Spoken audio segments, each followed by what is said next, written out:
Aš kol kas noriu pristatyti mūsų labai brangę, visada laukiamą Lietuvoje viešnią, ne tik tai žavingą, bet vieną iš protingiausių pasaulio moterų, Jeleną Fedurko, kuri mums šiandien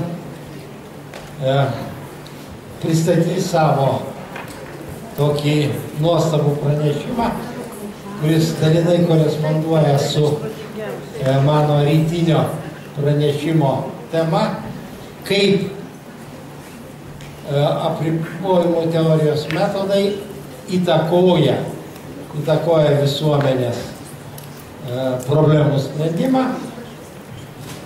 Taigi, žodis Jelenai.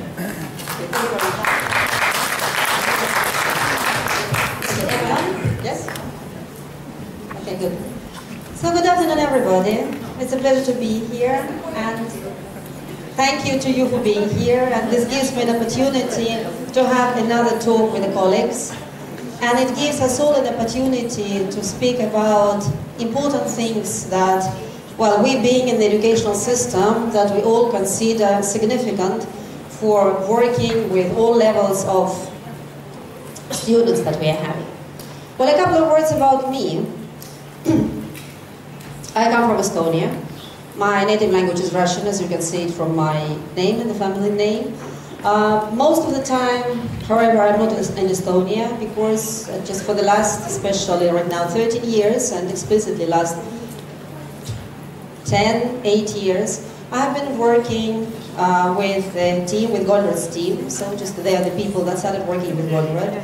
And so then I joined them in 2002, explicitly. And since then, we have been practically traveling the world, giving further the knowledge, the techniques, the methods, both in the logical tools and in the logistical tools. I think that I have been privileged to work with the people who, in the first place, were developing the theory of constraints, were developing the tools, and then those who have been working throughout and extensively.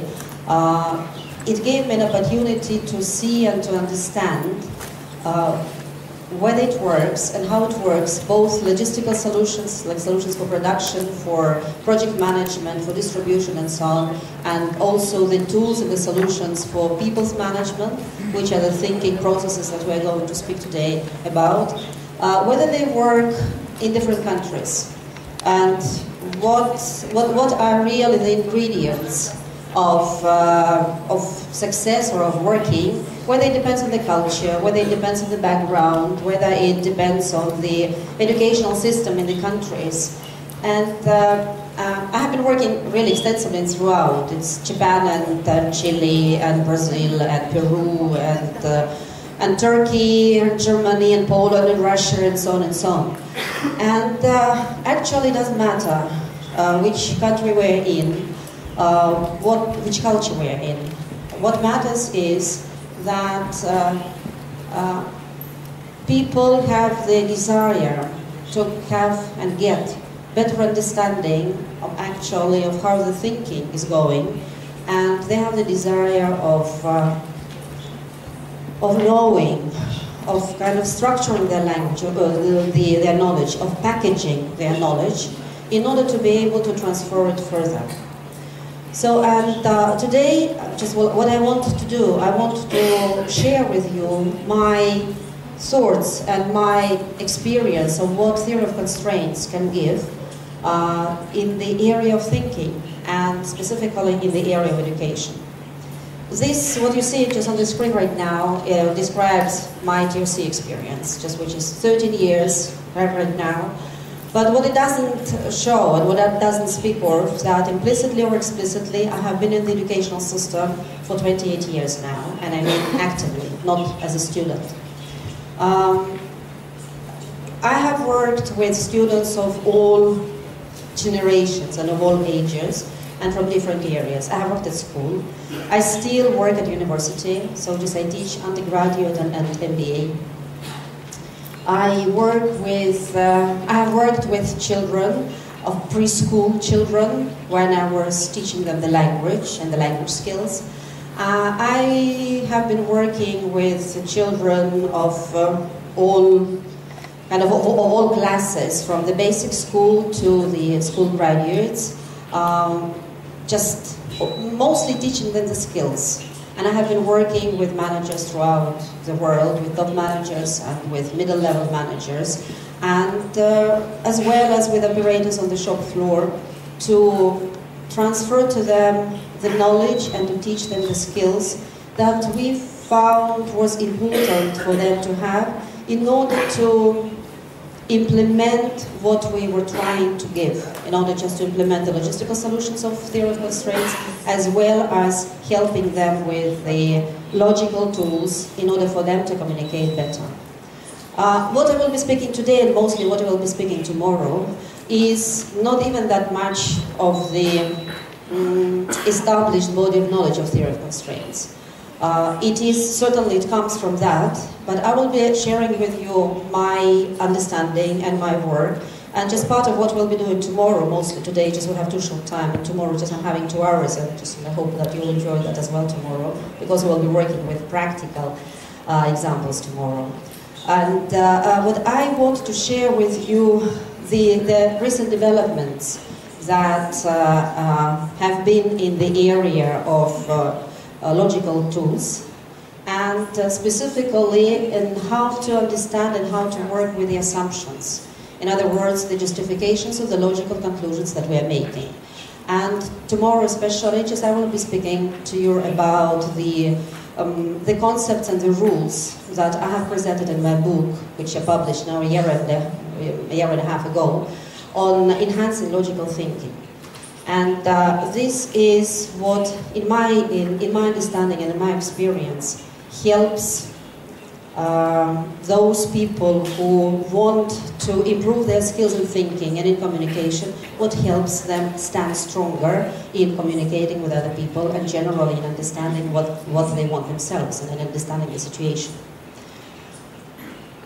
If we speak about the role of education, as I said, it is transferring knowledge. This is what we all do. Well, again, just we can be working in different areas of educational environment.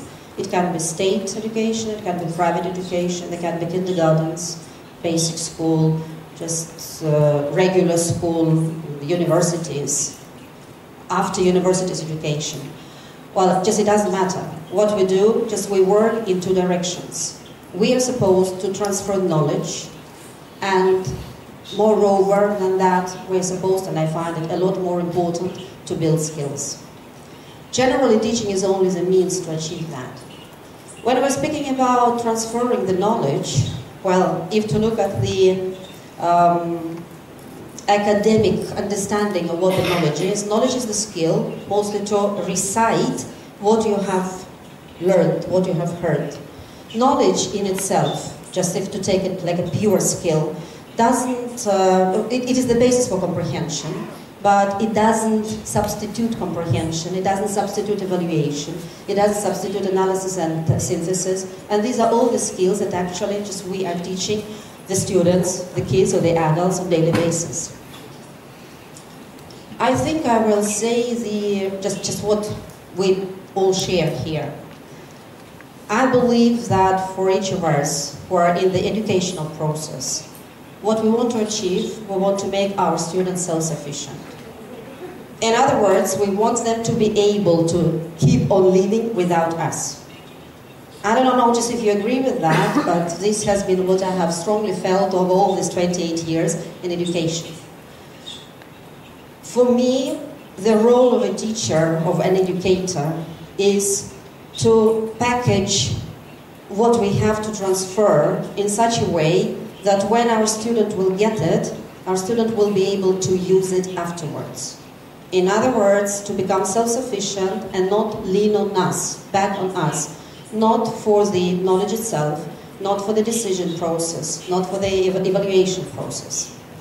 And generally, if to think, I believe that education is the leading, I don't know, is the leading direction of everything what's happening.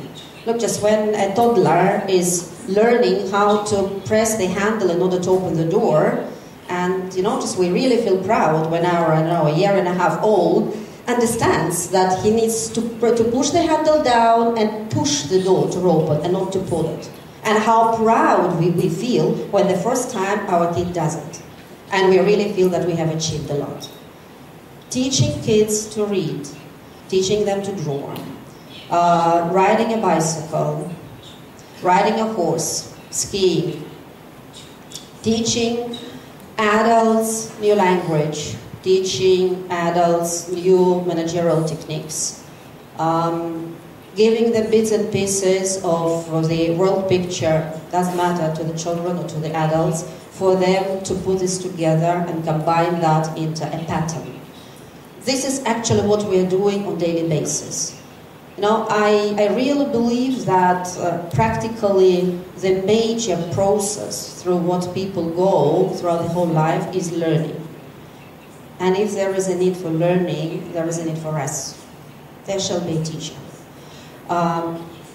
Even if our students would want to have the independent learning, self-learning, for them to have a self-learning, the material shall be packaged in such a way and shall be thought in such a careful way, step by step, so that they will be able to take themselves and to follow the pattern and to get the knowledge just in such a way that they will be able to use it afterwards. So what I want to speak today about is generally in which way theory of constraints, through the tools that we have and through the methodology, is covering these skills. They are not all the skills, right? But just they are the major skills that we as teachers, just working with students of all levels, that we want them to have, to master, and to be able to use. We'll be speaking today about what are the TOC tools we have and how to use them for comprehension, evaluation, application, analysis, synthesis, deduction, induction, balanced thinking, and creative thinking. Again, just as you see, there is no knowledge here, because as I said, the knowledge is mostly the ability to recall the things from memory. It is just knowing what is what. And so just the material, I don't know just whether you have it printed or whether you will have it later on in the electronic version. The next slide, we're not going through it, it is just giving the definitions for these skills, but we will just go then later on skill after skill, and I will show to you, I'll share with you what I believe TOC has to offer in creating those skills. I came here about probably like an hour and a half ago, just when I was looking for the room. I came up here and there was a presentation. And just what I saw, there was just a nice young lady just standing here and just I'm talking, and just what I saw just on the screen, I saw there were small logical branches, very, very small logical branches. And I was standing over there. Yes, Odette, you may come in if you want to. I was standing over there, and I was thinking that it's a pity that I do not speak Lithuanian, because clearly it was an interesting professional talk. And I was really just standing there, I could see just the screen, but I couldn't understand what it was about. And as always with the logical work, it immediately comes, this real desire. You want to understand what's written there and to assess. And you want to match that, or to try and find the match of what's written there with the bank of logical connections that you have inside. And look, logical work is exciting. I do not know whether everyone likes it, but I know that if people do not like the logical work, it's because they were not taught it when they were kids. There is no chance that a person shall not like logical thinking and logical work if that was taught. Because generally what is happening in life, we're speaking in cause and effect. Just when we are explaining something, we say what for, if we're able to identify that. If we are explaining what we've done, we usually just draw the cause and we say because. We say if you do that, then you will get that, which is if then. So we use cause and effect naturally. And I think that the major the major difficulty just with people that people face when they are not feeling comfortable with the logical connections. I don't want to say conclusions, with logical connections, is mostly because they miss their protocol. They use a lot of things intuitively, but they do not know, they do not have a very clear and a very simple mechanism that they will be able to apply every time when they want to understand the basis on which they have made the logical connection. So generally, the book, which is my book that I mentioned just when I started speaking, is all dedicated to trying to understand. When people say, in order to do something, I must do something, this is cause and effect. Because they say that one thing becomes the prerequisite for another thing, for achieving another thing. And it is extremely important, not for us, when we are the receivers of the information, for us to understand what the person is basing this argument on. It is never that we're making a logical connection just out of the blue. We're always basing it on something. In theory of constraints, this is called assumptions. And well, my book is mostly speaking about the assumptions for the clouds, and tomorrow we will be in detail speaking about the rules for surfacing or for constructing correct assumptions behind the logical connections. But it doesn't matter whether it is the cloud or whether it is any logical branch, whether it is a negative branch or a positive branch or current reality tree or desired outcome branch. It doesn't matter. For me personally, I believe that the most important thing is for a person who is speaking to understand what drove him to say that and what drove that behavior, what was standing behind the understood need to do that in order to achieve that. We understand the need. Whether we are able to understand what drove the need just is a different thing. Well, I think that, we face that in communication. Those of you who are teaching communication and communication skills in any format, mediating just between the students, between children, just speaking to the parents, teaching parents how to resolve conflicts with their children.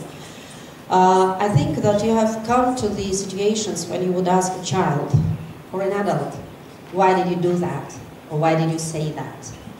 And you will hear in return a very sincere, I do not know. Happened, right?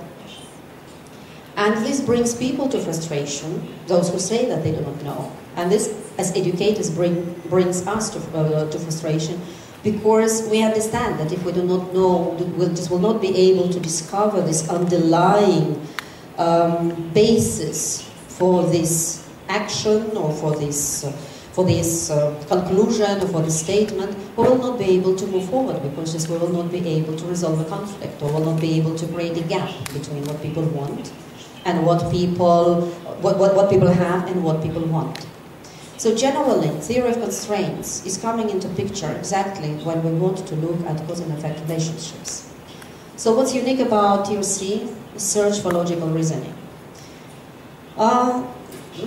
Basically, theory of constraints says, if we belong to the same system, and the system can be as small as a family and as big as a country, as big actually as mankind, if we belong, if there are several subjects that belong to the same system, they can belong to the same system only if they are connected.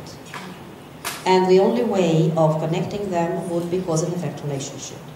So generally, just what we're trying to do, we're trying to look at the separate bits and pieces of our system that we have, either those that we're unhappy with, or those that we have to deal with, or those that we would like to build, and we're just trying to put them just through cause and effect relationship into a logical structure, and we're trying to go just from up down, and trying to converge and go down to a core issue, core problem, core driver.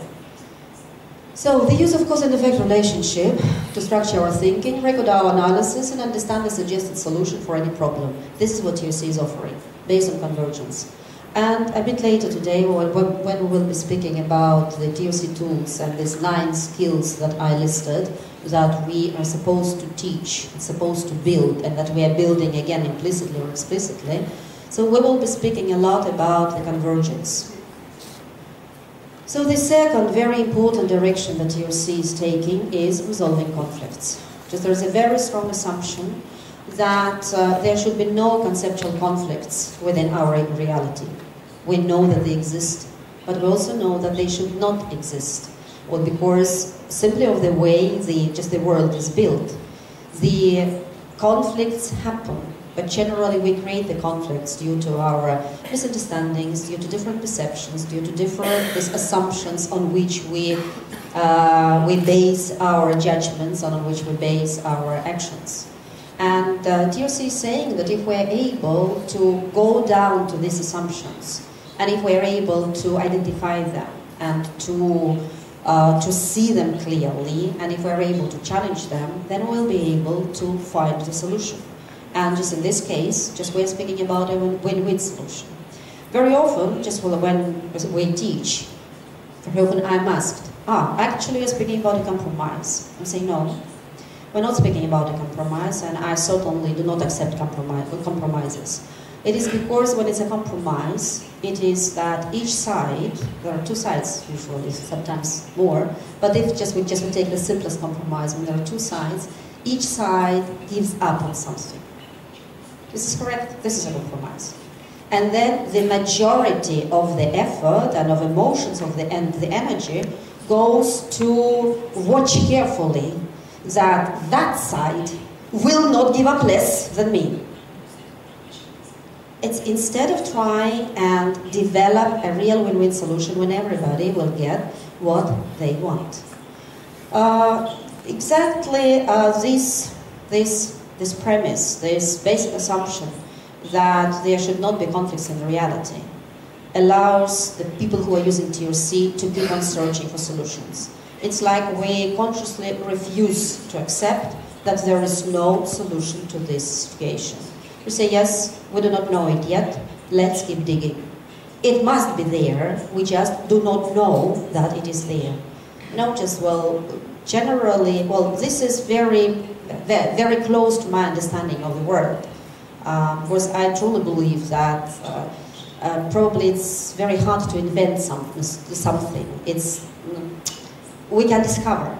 I think that what we can be using, the new things, the new technology, it is just that it already exists. We only need to discover. It was like it was with the X-rays. X-rays were there before people discovered them. We just didn't know how we didn't know that they existed, and we didn't know how to use them. But generally, this is the desire to discover is extremely important, and I think that this is extremely important just for us to pass this desire just to the kids and to the students that we work with, to discover what else can be done to improve what we have right now. So it's written there local and global, just because very often when we're looking at the conflicts, again implicit or explicit, and in TOC just we say a conflict every time when we see two modes of behavior, to actions that are not compatible at the same time. So I can do one action, but I cannot do this and this at the same time. It is do, don't do, or do this versus do that at that time. We call that conflicts. They are not like scandals, and they're not like sorting out relationship. It is two modes of behavior which we cannot take at the same time. And generally, if to look at such conflicts, we will usually see that it will be a conflict between a local interest and a global interest. So, and it will be a student that is not really behaving accordingly to the expectations of the system, the class or the school. So it's a system on one hand and the student on the other hand, and each system has its interests. And it is a kid and the parents, or it is a teacher and the educational system just as the whole. So just we are saying that yes, these conflicts between local and global interests, we meet them in reality, but they should not be there. And due to that, we are able to, at least we have the desire to go and investigate the situation and to dig those assumptions on which we make these conclusions, logical conclusions, which bring us to the conflict, to challenge them and hopefully to find a solution. And the last third big basic assumption, just big basis of TOC, is seeking for collaboration and contribution. Generally, we are using the logical tools in order to create mutual understanding and just to create trust between us just and other people. And we believe that there is no such thing as resistance to change, but if people do not accept what we are trying them, what we want them to do, what we're trying them persuade to do, if they don't want to do that, it is actually not their problem and not their fault. It's not our fault either, but it is our problem. It means that we were not able to discover in which way what we offer will be good for them. And if we ourselves do not know in which way what we're offering will be good for them, there is no way that they will figure it out on their own. In other words, the responsibility for any piece of communication is on the shoulders of the sender of the message. And if we want to initiate a change, or if we're giving a suggestion, if we're teaching a bit of the knowledge, you are trying to create the skill, and we meet the resistance just on the other side, or we do not meet the outcome that we expect, I truly believe that it is our responsibility to go back to what we have done, to how we have done, to reevaluate, to relook, and carry on again. So this is just based on respect, just we're saying that this is exercising respect to the people first, for us to be very well prepared with what we're doing before we go and stand in front of the people and give them our ideas and teach them the knowledge, to teach them the skills. And then if they have concerns, they have reservations, they are unhappy about something, they have disagreements, it is the manifestation of respect for us to collect all these reservations from people, work through them, and try and understand in which way we can solve them. Now, just let's go back to these tools, and well, because the subject of this presentation is impact of TOC on thinking and education. And thinking and education go hand in hand, because my understanding again, the only thing that we do in education, we teach our students to think. And we teach that through different skills, through building different skills. So, when we speak about the comprehension, you see, while knowledge is ability to recollect and reproduce data and information, comprehension is ability to understand the meaning, interpret it, and state a problem in one's own words. So, you know, just if to look at that, it's actually probably what we teach our kids already at the kindergarten age. Probably 4 or 5, when you tell your kids something, a fairy tale, and then you want just to encourage your kid to retell you at least bits and pieces something in their own language, in their own understanding. This is the way how we check whether they have comprehended, understood what we've said or not. The TOC tool to assist with comprehension is the cloud. So what is the cloud? The cloud helps us to understand and verbalize the situations in which a person or a system is caught between two mutually exclusive actions or modes of behavior. And generally, the structure seems very, very simple. And I'm pretty sure that you know the cloud. Am I right? Okay, well, we're going to ask right now so that it will be easier. But can I ask you just to raise your hand, those people who have worked with clouds and who know just what cloud is? Okay, thank you. So, a cloud is a term that we're using in theory of constraints, which is a name for the logical diagram that presents and describes a conflict. And again, the conflict is not necessarily a scandal. A conflict is two mutually exclusive modes of behavior or actions at the same moment.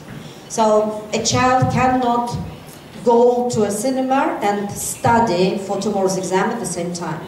And when the child is being torn in between, on one hand he wants to go with the friends to the cinema, on the other hand there is test tomorrow and he needs to study for the test, and just this swinging, this indecisiveness just in between, do that, oh no, let's do that, I want to do that but I'm forced to do this. This is exactly the situation that we are calling that the person has a cloud.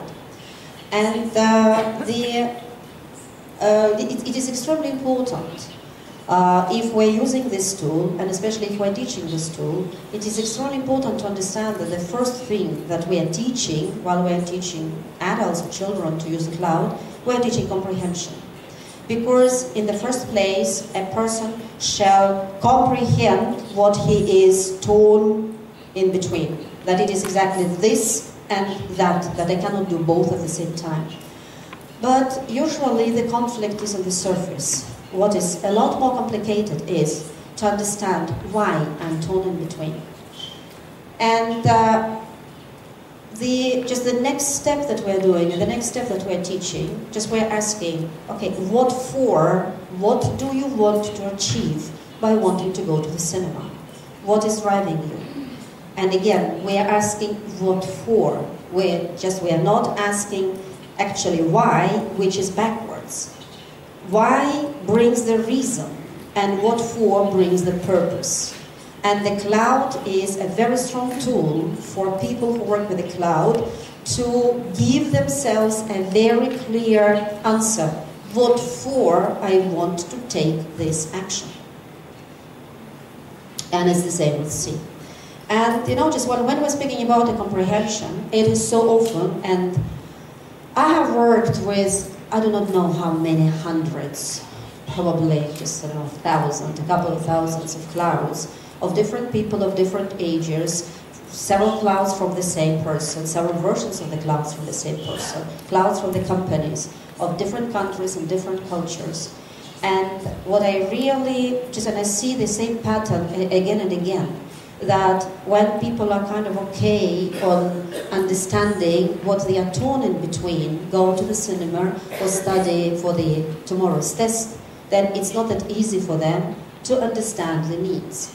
What usually, when we teach the cloud, and I teach it a lot, usually the first take would be that here in the needs, it would be nearly the same what is written in the action itself, which again says, or it just suggests that the children, look, it comes from the childhood anyway. So if the adult doesn't have it, it means the adult hasn't been taught that when the adult was a child. And if the adult doesn't have it, the adult can teach that his or her children. So generally, we start getting into the loop. If we do not teach that at the early age, then it is not that easy to catch that, or to catch that adult and to teach the skills at the already mature age. But then we are losing the opportunity that the parents will be transferring the same knowledge, the same discipline of thinking to their children. And it's very often what I see is that to identify the need is not easy.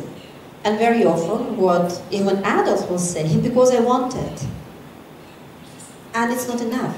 Just because I want it, of course, it is clear that you want it. That's why you are torn in between this. You want that and you want this. This is already stated in the cloud.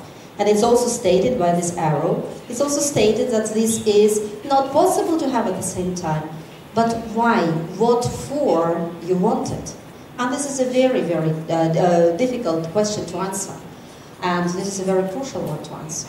It's actually very interesting, but I have seen the cases, I have witnessed the cases, just when people would finish building the cloud and they say, that's it, I don't need even just to surface the assumptions behind the cloud arrows. Now I have understood the situation, actually now I know the solution. And it is just the outcome of the focused, logical thinking, of the time dedicated to think about the solution. I have been in teaching sessions, I have been with an attempt to show the people how important it is to be able to structure your thinking in a very simple way. It's not simplistic, it's a simple way, and that's why it's so clear way. I would be giving a case study, and they would read through some 2-3 pages, and then I would ask what is the problem, and then just in the group they would be just giving me a lot of the explanations about what the problem is, and I would be writing this down nearly page after page, 2-3 pages of A1, and then just would say, but can you sum this up?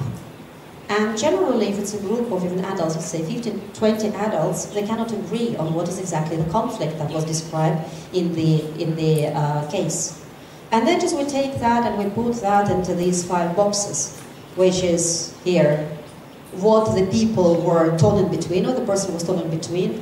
What for, they wanted this action and they wanted that action. And then what is the common objective achieved by having B and C.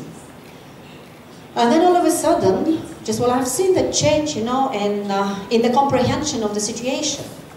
On one hand, just we're having here pages of sentences that would be disagreeing with each other. Sometimes there would be 3, 4 sentences that people were trying to use to describe the conflict.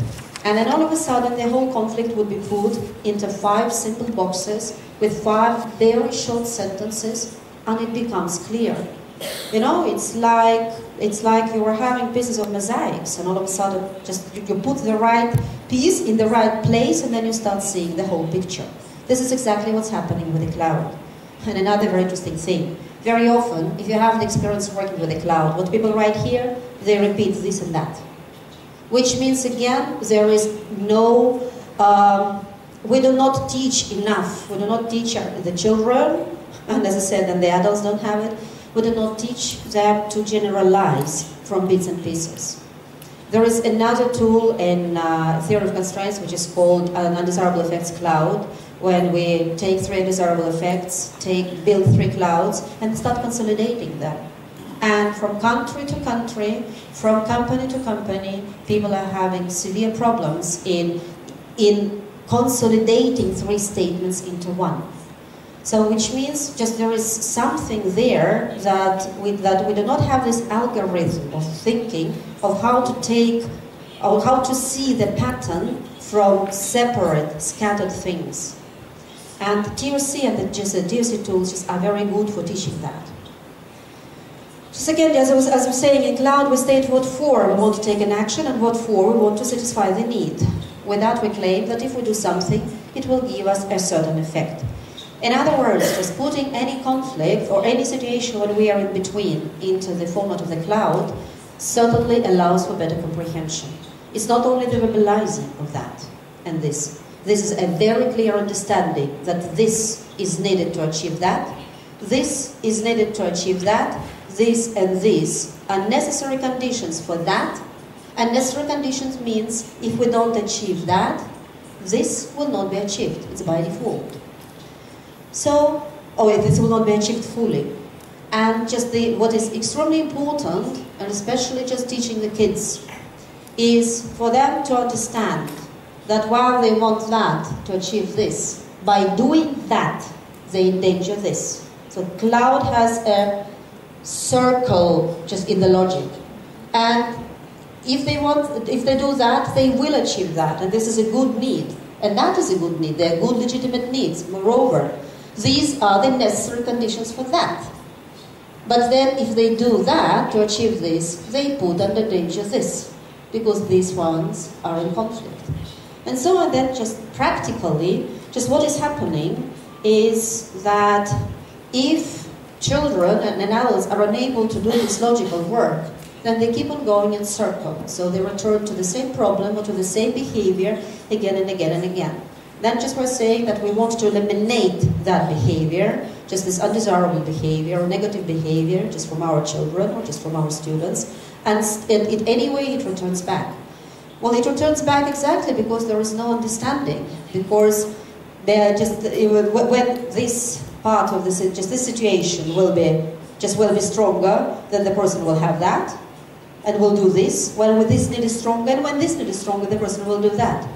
But this endangers that, and this endangers this. So, cloud certainly allows for better understanding of the situation. Just the major types of the clouds that we teach, there would be the clouds just on the basic level.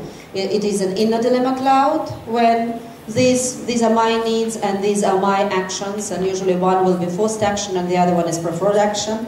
Believe me, for a kid of 14 years old to go to the cinema is preferred action, and to study for the test is the forced action, and so they know this very, very clearly. And I just want to bring an example of a real cloud which was built by a real father about a real situation just with his son. The son was turning to be 14 in a month's time, and the father was in a conflict. what to do, whether to give his son a motorbike or whether to buy his son a computer. And, well, it's not only that the money was limited, it was also not really a good idea to give the son computer and the bike. It was not a motorbike, it was a scooter. So, and then just the father just found himself in very clear conflict. Buy a motor scooter for his birthday or buy a computer for his birthday, for his son's birthday. And just when we just started just asking, okay, just what for do you want to buy a computer for his birthday? Because father wanted the computer. Normally just, well, when we work with an inner dilemma cloud, the lower part of the cloud is our side. This is what we want and this is what we feel we are forced. And the father said just to ensure the latest educational and informational opportunities for his son. The father was certainly concerned with the boy having just the need for the boy to have an access just to the educational material through the internet and so on. And also some of the school assignments were computerized. And when the question was, and why do you want to buy a motor scooter for his birthday? He said, I don't want to. I said, okay, but you still consider it? He said, yes, I consider it. But you don't want to? No, I don't want to. But are you sure that you are not going just to go and buy a computer for his birthday? He says, I think I will, but I still haven't bought it. Which means there is something that doesn't allow him to go to buy a computer, even though he doesn't want to buy a motorbike, a scooter. And then I asked him, and why? And then just after thinking, and actually when we're speaking about the cloud, the box B is pretty difficult to fill in. Because it is kind of, for a person, it's also very important for the comprehension, for the person to understand what is the need that he wants to fulfill by doing an action that is forced on him. And this is extremely important for actually even for the self-respect, that we understand, and we understand that this need is important, and this is a good need, that it is not that we give in, and it's not that we are weak, that we will do what the situation forces us to do. That by doing, sometimes by considering doing a thing that we don't want to do, we are fulfilling our very important and positive need. And then father said, fulfill the son's long-standing dream. And then I asked, and fulfill the son's long-standing dream and ensure latest educational and informational opportunities for the son, and necessary conditions for what? And he said, to be a good father. It was important for him to be a good father. And, well, actually, just when we worked with this cloud further, he said, you know what, I don't have a cloud. He said, I understood now, I'm not going to buy him a scooter. It is not right now to say whether it was a good decision or a bad decision, whether he decided just to buy a computer. What was important, the comprehension of the situation. While he was doing this work, he really understood what was driving him. So he comprehended the situation as it was, he was able to evaluate it, and he was able to make a decision.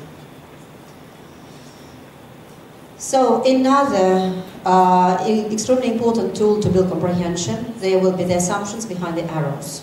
Well, today I think that just probably in a slide I will only show these assumptions here, but tomorrow when we'll be working with you for 2 hours, we will take an example and we will just work through an example, and we will also look at the rules which help us to identify, to surface those assumptions that really help us understand the situation, for us and us when we're working with somebody else. So, what are assumptions? This is the definition that I am personally giving to the assumptions. And when I was trying to word out what assumptions are, I found out that it's practically everything. Assumptions are facts, observations, beliefs, expectations. Please pay attention, it has nothing to do with the reality.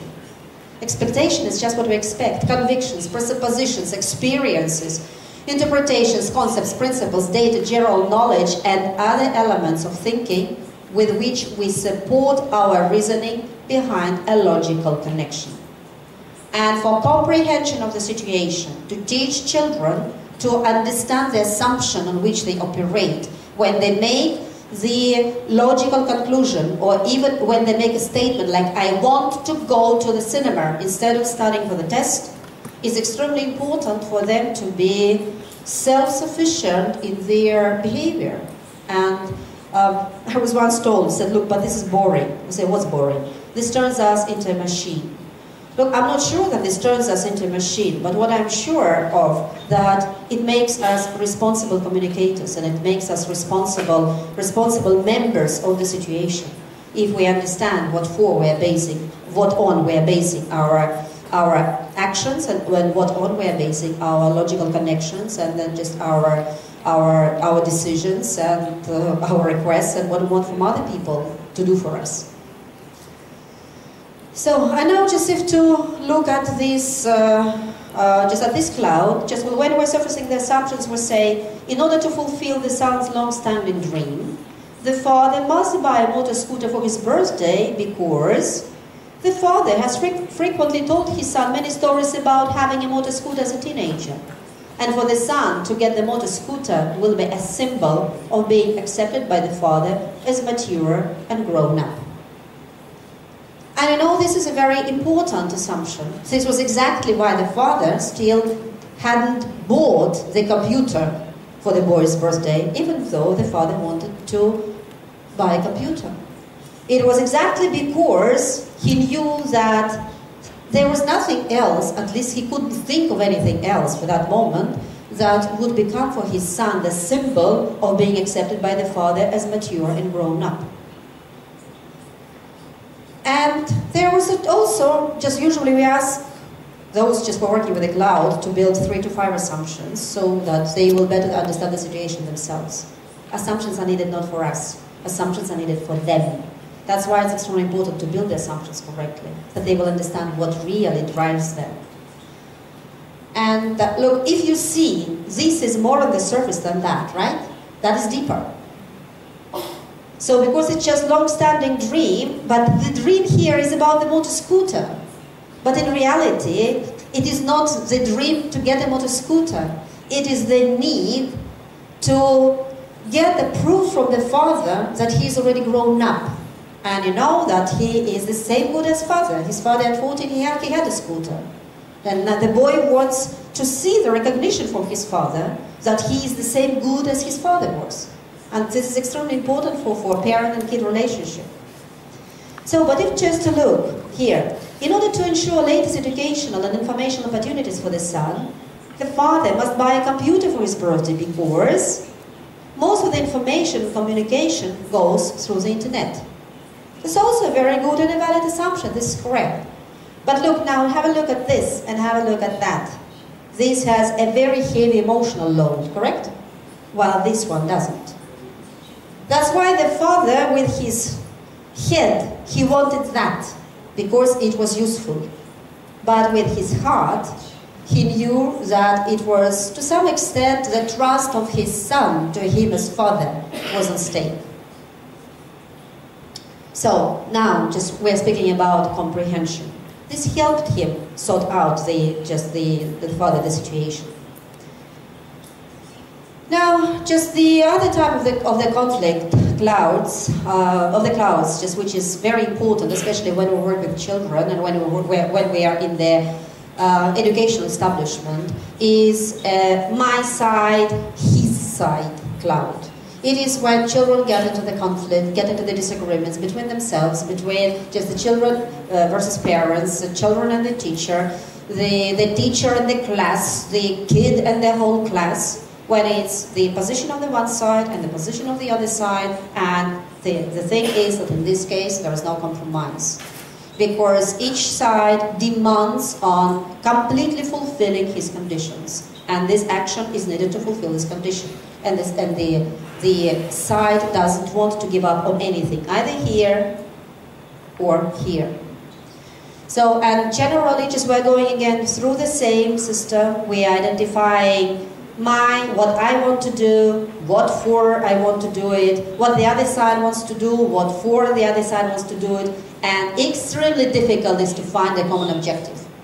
Here this, just when we're speaking about the day-to-day conflict cloud, this two sides cloud, to find a common objective, very often is putting the whole situation in the perspective, in a different perspective for the kids or for kids and the parents who are involved in the conflict. Because by that we're signaling, look, we are one system. And very often the common objective will be at least to coexist. We want to be a good family. We want to be a family. We want to feel good in our class. We want to feel good in our school. All of us want to feel good while we are together. It's not that I want what I want for myself and you want what you want for yourself. This is actually already the first step of sorting out the situation, because it allows for the comprehension of being a part of the system.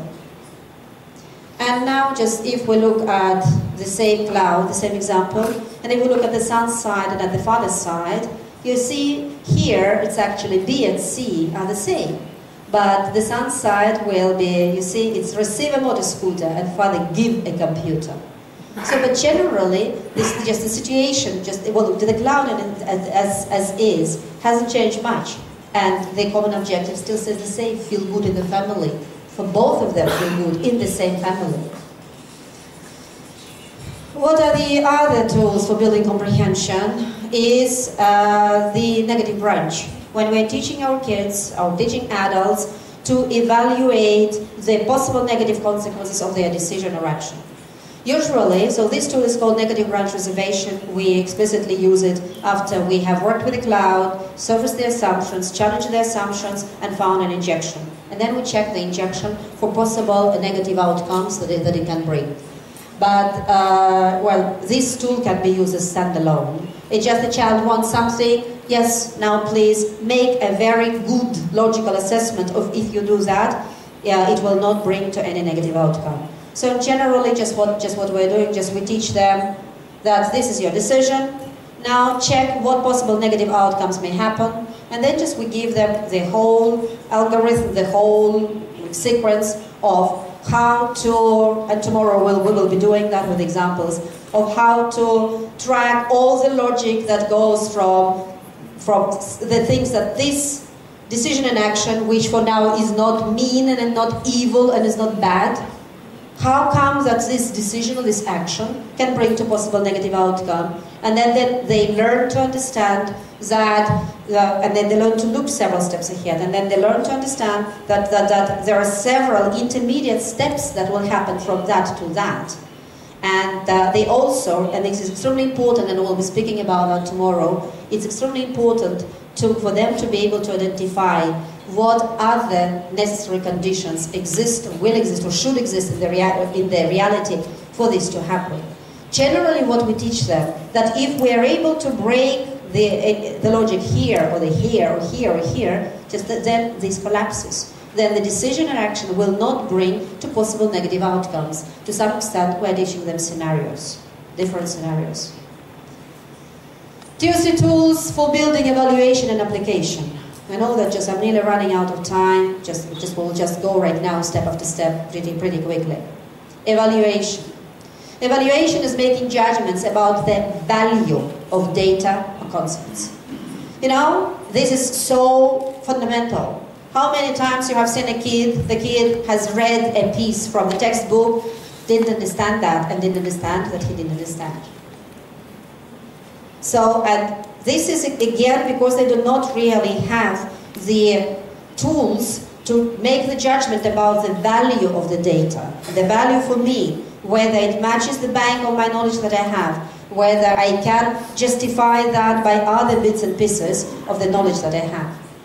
So, and again, so just what we're using the cloud, and for that we're using the protocol of checking the logic in the cloud, and we are doing it this way. We are checking, in order to do A, I must B. In order to achieve this in B, I must do D. On the other hand, in order to achieve A, I must achieve C, and in order to achieve C, I must do action in D prime. Then we're checking the D and D prime are in conflict, D jeopardizes achieving. Then in C, this is just what I was speaking about, this endangers that, and this endangers that. This is exactly when they're checking the logic.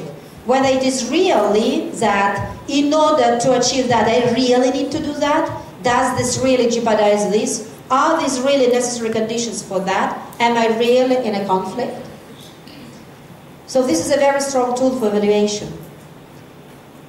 Just another strong tool for evaluation is challenging assumptions behind the arrows in the cloud. About that, we will speak tomorrow.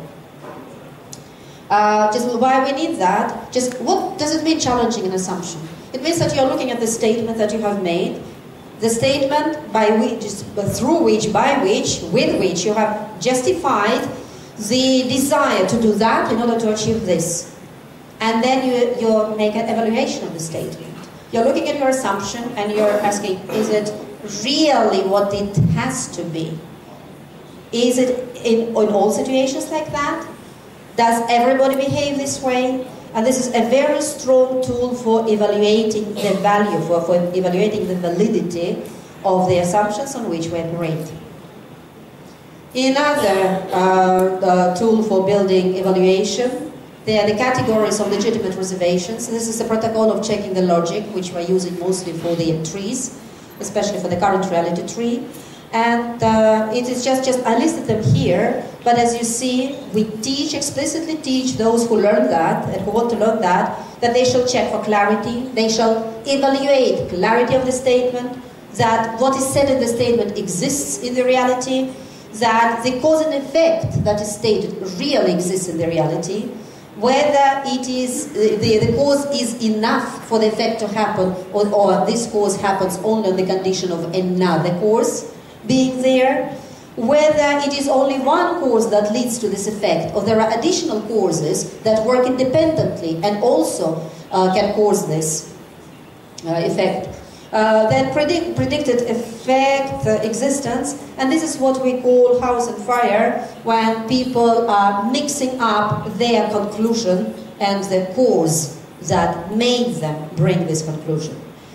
So it is I just wanted to show here the arsenal of TOC tools to build those skills. TOC tools for building application. Application is using what has been learned to real-life solutions. TOC is good in terms of you teach the cloud, you show the cloud for comprehension, but while you are teaching comprehension, you immediately teach application. So, and you immediately teach evaluation, because you can't build the cloud without applying these 5 boxes and evaluating the logic. So it's practically in one go, in 15 minutes, just you are giving a very strong foundation for comprehension, application, and evaluation. So this is the cloud, the negative branch, the positive branch, current reality tree, future reality tree. Just we're not going just into that, I just wanted to show this.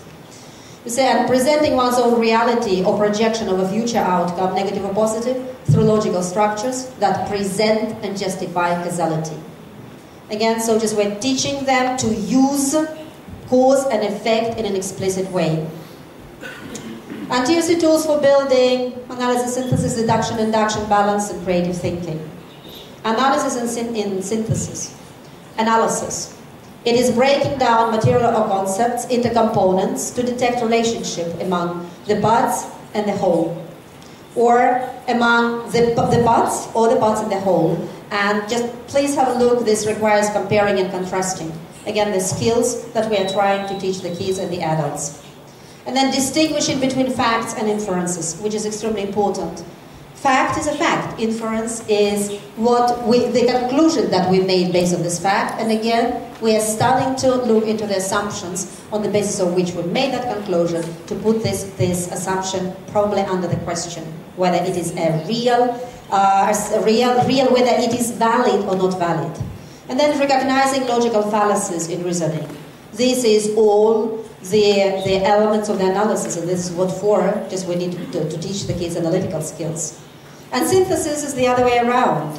It is forming a whole through building up, or building up when you don't have enough, or connecting the elements that you have to create a larger and more coherent pattern. And so this is absolutely important and necessary just for any analytical evaluation. And so the major TOC tool just will be the U-shape. And so just the author of the U-shape, Fedurko, is sitting right here. And so it allows just to make the evaluation of the system, of performance of any system, through applying the major TOC tools. These are the undesirable effects, the problems in the system, that through cause and effect relationship, we're building, just as we are converging them to the core problem, which we show in the core cloud. And then we're finding the direction of the solution to address the core cloud. We break it into the elements of the solution. In TOC they're called injections. We're checking that they will be causing desired effect. The desired effects, positive outcomes, will not bring negative branches. R is loss, it should be BR. Negative branches is negative outcomes. This is the current reality, this is the future reality, and that we will move from low performance measurements to high performance measurements in any system. For kids, there will be grades at school, for example, yes? Just for parents as well, just how well their kids are performing. So this is for analysis and synthesis, because you can either take the whole and break into pieces, or you can just start with that, you can start, let's say, with that, what you want to achieve, and then just using cause and effect relationship logically, you can move from any part of the U-shape, just from here to here, from here to here, and so on. And also categories of legitimate reservations, the same 7 categories that we were speaking about when we're checking for clarity, for the existence of the entity, for the causality, whether it's sufficient causality, insufficient causality, and so on. Deduction and induction. Deduction is moving from general principles to particular instances, and this is exactly what I was standing there and I wanted to understand what was written on just on the screen. It was if and if then, correct? Was this part, yes? So, and I was really, just it's like with any logical work, I really wanted to understand what was written there, because it's interesting, if and if then. It's interesting, especially because, and this is what we teach the kids, that if you do not want this to happen, you should break only one of you don't need to put your efforts in breaking this and that. Breaking one, you will not get this undesired effect, or undesired outcome. And we also teach them that if you want to get that, you need to be sure to know what are the conditions to get that, because if you put your effort in creating this, but you overlooked that, you will not get that, and then you will be frustrated. So this is deduction. And induction, moving from particular to generalized conclusions, which is pretty close to analysis and synthesis, not exactly the same, but. And so then the major tool with TFC will be just what I was speaking about, consolidating.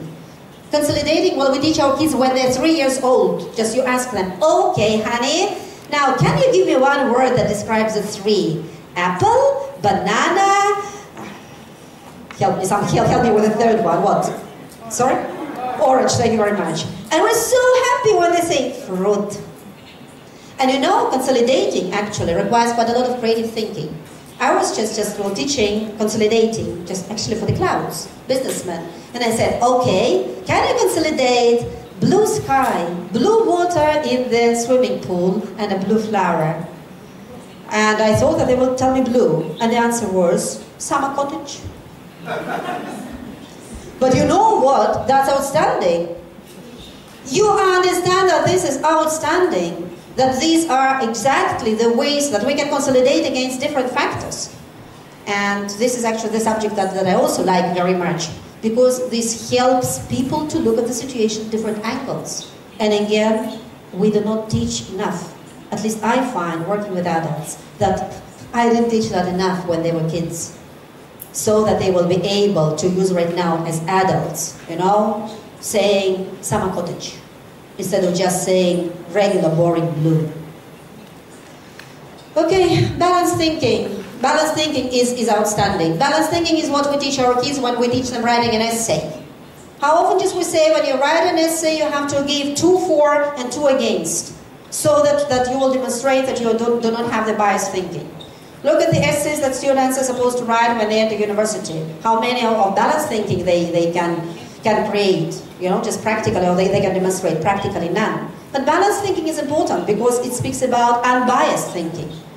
So, one of the balanced thinking will be, so balanced thinking is examinations or arguments for and against a particular data, material, or concept. And again, cloud is really a central instrument. Cloud is outstanding for that, because it's exactly just what I was showing. This is good for that, and it is necessary condition for that, but this, we cannot do that because it endangers this. So this is looking at just at one entity, one instance, and understanding that I want to do this for that, but I cannot do this because of this. This is for and against. Negative branch, looking for a possible negative outcome of a decision or suggested solution. This is the same, for and against. I want to do that. It's for, I can tell you why I want to do that, but we are teaching to look ahead of what bad it may bring. Creative thinking, and I'm just about to close, is the ability to devise innovative solutions. This is exactly, the injection is the solution to the cloud. Just when the kids work with the cloud and adults work with the cloud, we teach them that we do not want the conflict to be there, and the conflict doesn't have to be there. Let's find something, and it's not a compromise, that will fully satisfy very important and positive need B, very important and positive need C, in order to achieve A. This is certainly creative thinking. And this is also just when they see this is injection or this action, negative outcome, we teach them how to find a supporting injection, supporting element that will remove this negative and will keep all the positive that we have here, so that we will be able to take this action. Generally, that's it. This is the last slide. And just as I started with, we say that there is no resistance to change. And in TRC, just when we say that we use the tools in order to help people in a disciplined way assess and evaluate, again, if they don't agree with what we are saying, why they don't agree, and on which stage they are. I just want to think that you know that, right? Just this 5 layers, 6 layers just of resistance. The 5 we're dealing with, the 5 we're dealing with the logical tools. With the 6, it is just emotional. But generally, just all those tools that I have mentioned right now, in addition to creating skills, they're also the tools that we can apply to ourselves and we can apply to our counterpartner to help them go through the evaluation process of whether they accept or not accept what we're saying and why they do not accept. So just this enriches them, this enriches us, because it enriches our solution if we are able to listen from them their reservations and their disagreements, and just to see in which way we can improve our solution for them. So with that, just I'm finishing. So I think that I hope that I have managed to send a message that the usage of TRC thinking tools for the educational process is more than just the educational process on the surface. It is literally teaching the people to think this sounds arrogant probably, but it's teaching to think in a disciplined manner, teaching the discipline to think, not just even to think, but the discipline to think. And well, those of you just who will be here tomorrow, just we will do some of the examples, and I just will show some of the things that I find important and that are good and that are really useful, just for the practical work with TP tools. And thank you very much. And I'm sorry, I know that I'm 7 minutes longer.